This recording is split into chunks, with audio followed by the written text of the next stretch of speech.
Hey y'all, I'm Tiana Michelle and welcome back to my channel. I'm in the middle of doing my hair, but I've already been getting so many DMs and questions and messages about my recent hair growth. So if you're not following me on TikTok and Instagram, I recently shared a 9-month hair growth update because my hair has grown a ton from now in March. And I have made a hair growth tip video on this channel like 3 years ago. It's been quite a while. So I felt like it was important to make another video and kind of reiterate a lot of those tips. The main thing I did was stop being so scissor happy. I trim my hair 4 times a year, and usually when I do a trim, I do not trim my hair, I actually cut it, and I've never really allowed it to grow past this point. So right now my hair is curled so you can't see the full length, but it is the longest my hair has ever been in my life. Once I stopped being so scissor happy, my hair has just been growing like crazy over these past few months. But y'all honestly don't really care to hear all that. I want to know the tea. What is the regimen? What am I doing? What am I not doing? So let me finish taking down the rest of these rods and we're gonna get into it. When it comes to hair growth, your hair is always growing. The main issue that many of us run into is length retention. Length retention is something that I struggle with for most of my life. I was relaxed from the 3rd grade up until my senior year of high school. And during that time, my hair did not grow past my chin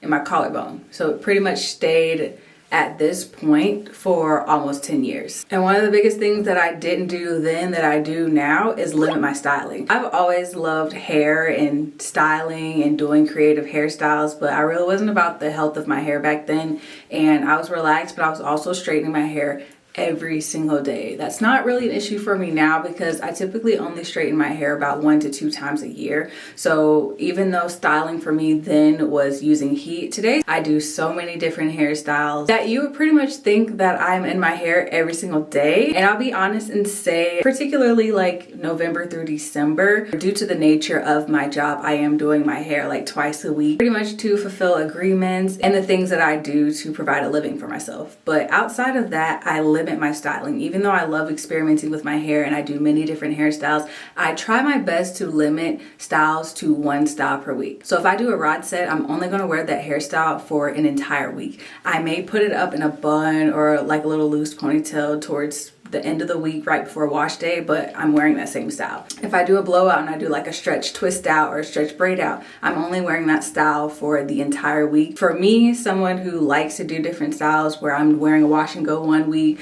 I'm doing a braid out the next week, I'm doing a rod set the next week, it's really important for me to minimize the amount of things I do to my hair. So the biggest thing would be avoiding over manipulation. So when I do a style, I wear it that whole week and I leave it alone. I actually do not refresh my hair. I don't add any more water to it. I don't add any more moisture to it or anything like that. I just leave it alone. And I go ahead and condition my hair thoroughly and moisturize on wash day because I really take my time to make sure my regimen, which we're going to get into that in the next point, because I really make sure my regimen is solid. I don't really have to worry about re-moisturizing my hair throughout the week. I have a regular regimen that I have pretty much been following to the T since I big chopped back in 2015. I tried co-washing when I first went natural, but it just never really worked for me. I noticed that if I wasn't thoroughly shampooing and cleansing my hair, it would be really weighed down and full of products, and that product buildup would just make my hair extremely dry because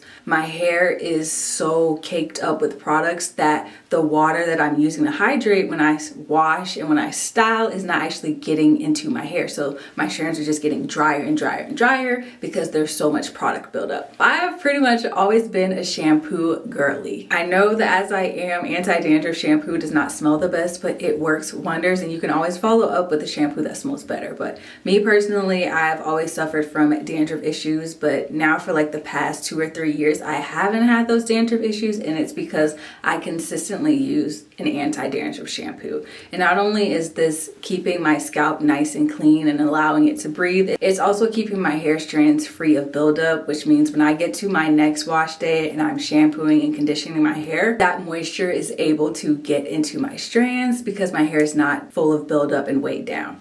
And I keep saying full of buildup and weighed down because those are like really, really important aspects to why I think my hair has been growing so much over these past 9 months, especially. Besides the fact that I just haven't been cutting it and I've been leaving it alone. I shampoo once a week. I use a lot of different products again because it's my job. I can't think of my all-time faves at the moment. So what I'm gonna do is I'm gonna leave a bunch of product recommendations down in the description box. And they're gonna be ranging from affordable products to products that are a little bit more pricey because I use a vast range of different products, but I also don't think that you need to spend a ton of money to have healthy hair and to maintain your hair. As far as conditioning goes, I used to deep condition faithfully every single week. I don't do that as much as I used to. For me, it just varies month to month. Sometimes I'll deep condition every single week if I feel like it. Sometimes I'll only do it every other week, but whether I'm deep conditioning or not, I'm still using a conditioner. If I'm deep conditioning, I'm not going to use a conditioner and a deep conditioner together because I feel like it's kind of counterproductive. It just adds more steps into your routine. And for a lot of people, I already feel like natural hair can be a lot. It can be really time consuming, so I try my best to make my routine as simple as possible for me because I already know that I have a lot of hair and it can take a lot of time to do, and I don't want to add in any unnecessary steps that's going to make my process any longer than it has to be. Not only is my hair the longest it's ever been, it's also in its most healthy state, and I think that's because I grew out my color. I do want to get my hair colored again. I just don't think it'll be anytime soon, but with color treated hair, it does take a lot more maintenance, so my hair was drier than it typically is, and that I deep conditioned a lot more than I do now. On top of having a regular regimen, simplifying my routine really helped me with retaining length. I truly believe that. I try to stick to no more than 4 products per wash day. I don't think that it's necessary for me to use all these products in my routine. And I know I use a lot of products because of my job and I try out a lot of products, but I try to keep my routine as simple as possible. So I'll use a shampoo,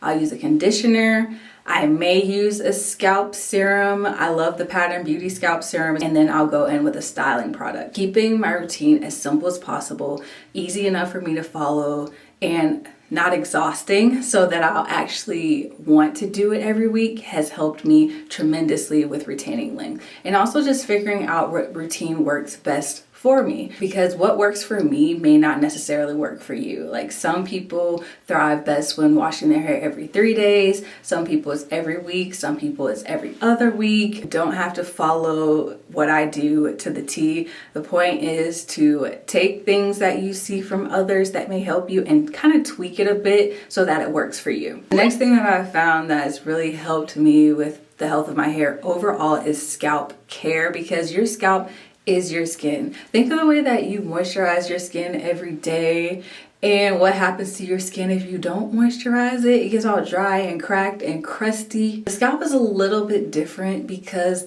that hydration and conditioning kind of comes with your shampoo and conditioner. So if you are doing those things right, unless you have a scalp condition, you shouldn't have to use anything else on your scalp to help. Like me using a scalp serum is my personal preference. Scalp care for me, it just includes using a nice shampoo to get all the buildup and oil and dirt off my scalp so that it has room to breathe and thrive, and also adding in moisture when necessary. And for me, that's scalp serums. I personally like to use scalp serums that are water-based. I just feel like the water-based serums penetrate my scalp so much easier. This was something that I learned a couple years ago when I was really having my dandruff issues, and it was keeping my scalp dry. A lot of my dandruff and scalp issues came from the fact that I was wetting my hair every day, especially when my hair was shorter and I wanted my wash and goes to look a certain way. So my scalp never actually got the chance to dry and breathe. So you know what happens when your scalp is wet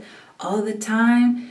It's a breeding ground for fungus. It's also important to not wear hairstyles that are pulling at your scalp, because that is just a whole other ball game of issues that can come that would probably require you to go to a dermatologist or a trichologist. And those particular issues are things that YouTube and hairstylists just aren't going to fix. And I would hope that if you are seeing a professional and you are experiencing very specific hair and scalp issues, that your stylists are recommending you to professionals. So coming from me, I am just a YouTuber who just shares what works for me. I'm not a professional. Another thing that I feel like really helped with my length retention over these past 9 months is being very gentle with my ends. And a lot of that happens during the detangling process. Most people are taking amazing care of their hair, but when it comes to detangling, they're a little too rough.